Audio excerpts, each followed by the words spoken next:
ओम शांति। 7 अप्रैल 2023। बाबा के महावाक्य। मीठे बच्चे, तुम्हें डबल अहिंसक बनना है। मनसा वाचा कर्मणा, तुम कभी किसी को दुख नहीं दे सकते हो। प्रश्न। कल्प कल्प जिन बच्चों ने बाप से पूरा वर्षा लिया है, उनकी निशानी क्या होगी? उत्तर। वे पतितों का संग छोड़ बाप से वर्षा लेने के लिए श्रीमत पर चलने लग पड़ेंगे। बाप का जो पहला फरमान है कि गृहस्थ व्यवहार में रहते पवित्र बनो, इस फरमान पर पूरा पूरा चलेंगे। कभी प्रश्न नहीं उठेगा कि आखिर भी दुनिया कैसे चलेगी। उनकी आपस में कभी क्रिमिनल असल्ट हो नहीं सकती। वे अपने को शिव बाबा के पोत्रे, ब्रह्मा के बच्चे, भाई बहन समझकर चलते हैं। गीत। माता वो माता। ओम शांति। बच्चों को अब कोई की भी महिमा नहीं करनी है। भक्त महिमा करते हैं। यह गीत भक्ति मार्ग वालों ने मम्मा की महिमा में गाया है, परंतु बेचारे यह नहीं जानते कि मम्मा ने ऐसी क्या सेवा की है। होकर गई है, उनकी महिमा गाते हैं, परंतु वास्तव में महिमा एक की ही गाई जाती है। वह एक बैठ बच्चों को पढ़ाते हैं और ऐसा बनाते हैं। तुम भी उनके बच्चे हो जो भारत व विश्व की सेवा करते हो। महिमा भारत की करते हैं। चित्र भी भारत में ही है। पूजा भी जगदम्बा की यहाँ बहुत होती है, बाहर में नहीं है। कहाँ कहाँ शिव के चित्र हैं, परंतु वह यह समझते नहीं। वास्तव में महिमा है शिव की, जो शिव बाबा फिर जगदम्बा और जगत पिता की महिमा निकालते हैं। बाबा से ही सबको श्रीमत मिलती है। दिलवाड़ा मंदिर में सबके चित्र नहीं है। बच्चे तो ढेर हैं। तुम सब बच्चे राजयोग सीख रहे हो। चित्र तो थोड़ों के ही निकालेंगे। तुम जानते हो, बाबा हमको स्वर्ग का मालिक बनाते हैं। शिव बाबा इनमें बैठा है। कल्प पहले भी ऐसे ही परमपिता परमात्मा ने हमको राजयोग सिखाया था। अब प्रैक्टिकल बुद्धि से लगता है। जब दूसरे सुनते हैं तो कोई कहते हैं बिल्कुल ठीक बात है, कोई कहते हैं हम कैसे माने। एक जैसे सब नहीं है। जब कोई नए आते हैं तो प्रश्न पूछा जाता है, गॉड फादर का नाम कब सुना है? कब भगवान का नाम सुना है? ऐसा कोई मनुष्य नहीं होगा जो कहे कि हम गॉड फादर को याद नहीं करते हैं, क्योंकि अभी सब दुखी हैं, इसलिए परमात्मा को याद जरूर करते हैं। सतयुग में कोई ऐसा नहीं कहेंगे कि पतित पावन आओ। दुख में सिमरन सब करते हैं, सुख में सिमरे न कोई। दुख में सिमरन किसका करते हैं? एक का। भल सिमरन करते हैं, परंतु जानते नहीं। सिर्फ महिमा करते हैं। यहाँ तो है सारी धर्म की बात। गाया जाता है रिलीजन इज माइट। कौन से रिलीजन में इतनी माइट है? सभी रिलीजन में तो इतनी माइट नहीं है। बाप आकर एक देवी देवता धर्म स्थापन करते हैं। बाबा को कहा जाता है ऑल माइटी। तो जो धर्म स्थापन करते हैं उसमें भी माइट है। तुम जानते हो, हम देवता धर्म वाले बनते हैं तो हमारे में कितनी माइट आती है। हम बाप से राजाई लेते हैं। हम कोई हिंसा नहीं करते हैं। सतयुग में दोनों हिंसा नहीं होती। एक काम कटारी की हिंसा, दूसरी किस पर क्रोध करना, कुछ बुरा अक्षर कहना, ये भी बाण चलाना है। इनको वॉयलेंस कहा जाता है। तुम किसको दुख नहीं दे सकते। बाबा कितना अच्छा सिखलाते हैं। सबको सुखी बनाओ। मुख्य बात है काम कटारी चलाना। यह है सबसे बड़ी हिंसा। बंदूक आदि चलाना, मारना, वह भी हिंसा है। कोई भी प्रकार से किसको दुख देना हिंसा है। इसलिए बाप ने कहा है काम महाशत्रु है। गाया भी जाता है अहिंसा परमो देवी देवता धर्म। उनमें दोनों हिंसाएं नहीं थी। कभी भी किसको मनसा वाचा कर्मणा दुख नहीं देते थे। बाप आकर स्वर्ग की स्थापना करते हैं। कल्प पहले की थी, अब फिर कर रहे हैं। किसको मारना, पीटना, क्रोध करना सबसे छुड़ा देते हैं। मुख्य बात है पवित्रता की। इसलिए राखी बंधन गाया हुआ है। बहनें बैठ भाइयों को राखी बांधती हैं कि काम कटारी नहीं चलाना, परंतु मनुष्य यह अर्थ नहीं समझते। तुम हो ब्रह्मा के बच्चे, शिव के पोत्रे, तो तुम भाई बहन हो गए। आपस में कभी क्रिमिनल असल्ट नहीं कर सकते। यह है पवित्र बनने की युक्ति। बहन भाई कभी आपस में शादी नहीं करते हैं, तो बाप समझाते हैं कल्प कल्प जिन्होंने वर्षा लिया है वही श्रीमत पर चलते हैं। अधर कुमारी, कुंवारी कन्या का मंदिर भी है। गृहस्थ से निकल फिर बाप के बच्चे बने हैं तो उन्हों को अदर कहा जाता है। जरूर होकर गए हैं, अब फिर प्रैक्टिकल में हैं। ऐसे मत समझो कि हम पवित्र बनेंगे तो सृष्टि कैसे चलेगी। अब यह तो पतित दुनिया हो गई है। अब चाहिए पावन दुनिया।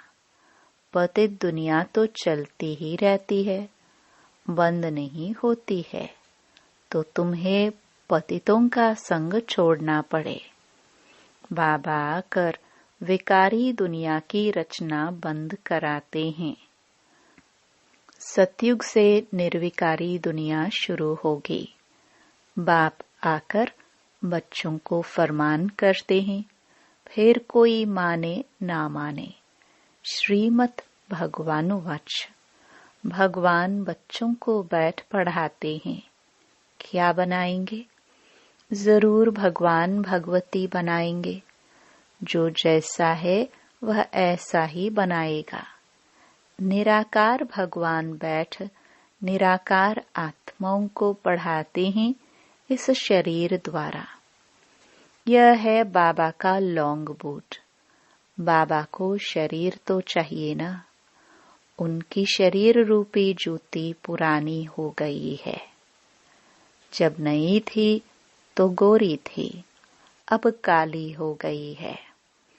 बाबा ने समझाया है, तुम इस समय श्याम हो, फिर सुंदर बनते हो।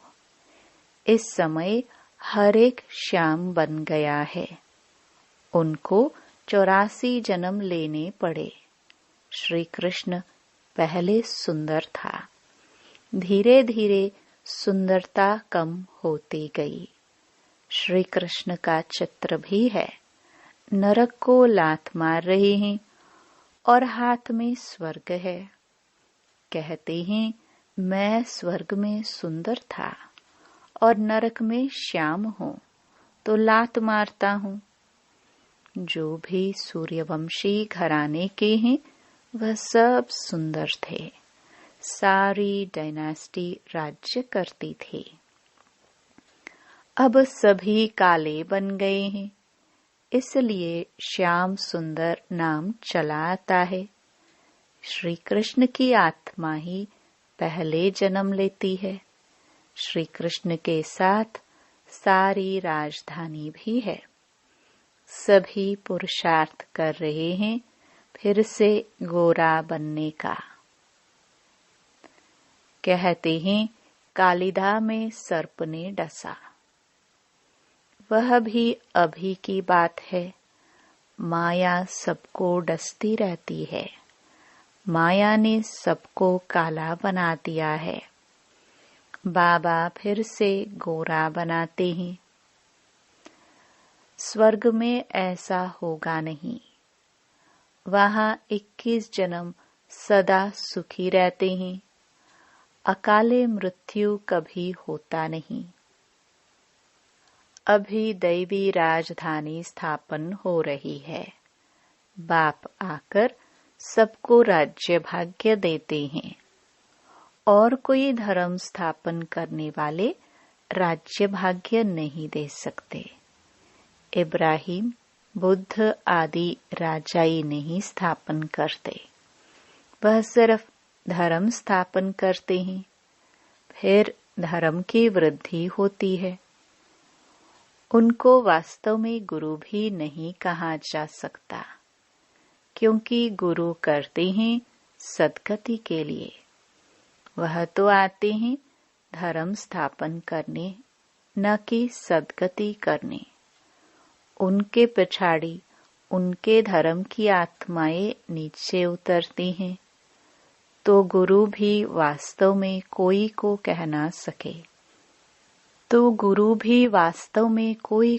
ना सके। सबकी सद्गति करने वाला एक शिव बाबा है। उनके लिए ऐसे नहीं कहेंगे कि वह जन्म लेते हैं। यह रॉन्ग हो जाता है। वह अवतार लेते हैं। जन्म लेना अर्थात गर्भ में आना। मैं गर्भ से जन्म नहीं लेता हूँ, अवतार लेता हूँ। परंतु कैसे आते हैं यह कोई समझते नहीं है। मैं परम धाम से आकर इस तन में प्रवेश करता हूँ। मुझे शरीर तो चाहिए ना, और चाहिए बड़ा शरीर। छोटे तन से तो बात कर ना सके। मैं अनुभवी रथ, बहुत जन्मों के अंत के जन्म वानप्रस्थ अवस्था में आता हूँ। गीता में भी है कि मैं इनके जन्मों को जानता हूँ। यह अपने जन्मों को नहीं जानता था, अब तो जानते हैं। एक बार बता देता हूँ। पहले यह देवता था। 84 जन्म लेते लेते अंतिम जन्म में है, तब मैंने इनमें प्रवेश किया है। ये है कल्याणकारी जन्म। बाबा आकर इनके द्वारा पढ़ाते हैं, तो यह माता भी हो गई। वास्तव में यह है माता, परंतु सर्विस पिता के रूप में करते हैं, इसलिए मम्मा को निमित्त बनाया है। तुम बच्चे भी उनके साथ निमित्त बनते हो। सबको स्वर्गवासी बनने का रास्ता बताते हो। मनुष्य मरते हैं तो कहते हैं स्वर्गवासी हुआ, वह पुरुषार्थ नहीं करते हैं। हम तो स्वर्गवासी बनने के लिए पुरुषार्थ कर रहे हैं। सतयुग में लक्ष्मी नारायण थे, उन्हों को स्वर्ग का मालिक बनाने वाला कौन? जरूर नहीं थे, तब बनाया। इसमें तकलीफ की कोई बात नहीं है। बाबा सिर्फ राय देते हैं कि गृहस्थ व्यवहार में रहते इस अंतिम जन्म में पवित्र बनो। अब पुरानी दुनिया का विनाश होना है। सतयुग में रावण को जलाते नहीं। मनुष्य कहते हैं यह रस्म अनादि चली आती है, परंतु कब से चली जानते नहीं। द्वापर से रावण को जलाना शुरू किया है। रावण का कोई ठिकाना नहीं है। शिव बाबा का ठिकाना है परम धाम। रावण का धाम कहाँ है? वह सभी में प्रवेश कर लेता है, कोई एक ठिकाना नहीं है। जब रावण राज्य पूरा होगा, सभी पावन बन जाएंगे, फिर रावण का नाम निशान भी नहीं होगा। राम और रावण दो चीजें हैं। राम स्वर्ग स्थापन करते, रावण दुखी बनाते। मैं कोई सर्वव्यापी नहीं हूँ, रावण सर्वव्यापी है। फिर मैं आकर इन भूतों को निकालता हूँ। यह भूत ही सभी को दुख देते हैं। इन भूतों पर विजय पहनाकर स्वर्ग का मालिक बनाता हूँ। तुम बच्चे सभी स्वर्गवासी बनने के लिए पुरुषार्थ कर रहे हो। वह लोग कहते हैं स्वर्गवासी हुआ, तो फिर रोते क्यों हो? वहां तो वैभव ही वैभव है। मनुष्यों को स्वर्ग ही याद पड़ता है, परंतु पुनर्जन्म फिर भी नरक में ही लेते हैं। तुम जब सतयुग में हो तो पुनर्जन्म सतयुग में ही मिलता है। अब नरक बदल स्वर्ग आने वाला है। दुख की दुनिया बदल सुख की दुनिया आने वाली है। अब सर्व का सद्गति दाता आया है, सबको सुखी करने लिए। अच्छा, मीठे मीठे सिखिलदे बच्चों प्रति माता पिता बाप दादा का याद प्यार और गुड मॉर्निंग। रूहानी बाप के रूहानी बच्चों को नमस्ते। धारणा के लिए मुख्य सार। पहला, डबल अहिंसक बन। मन वचन कर्म से किसी को भी दुख नहीं देना है। पवित्रता की सच्ची राखी बांधनी है। दूसरा, पतितों का संग छोड़ एक बाप के फरमान पर ही चलना है। स्वर्ग का मालिक बनने के लिए भूतों पर विजय प्राप्त करनी है। वरदान। हर कर्म का बोझ बाप पर छोड़ स्वयं ट्रस्टी बन रहने वाले डबल लाइट फरिश्ता भव। हिम्मत रखने वाले बच्चों को बाप दादा सदा ही मदद करते हैं। बच्चे श्रेष्ठ संकल्प करते और बाप हाजिर हो जाते। सिर्फ बाप के ऊपर सारा कार्य छोड़ दो तो बाप जाने कार्य जाने। खुद अपने ऊपर जवाबदारियों का बोझ नहीं उठाओ। ट्रस्टी बनकर रहो तो सदा हल्के डबल लाइट फरिश्ता बन उड़ते रहेंगे। दिल साफ है तो मुराद हासिल हो जाती है। स्लोगन। उमंग उत्साह के पंख साथ हो तो उड़ती कला में उड़ते रहेंगे।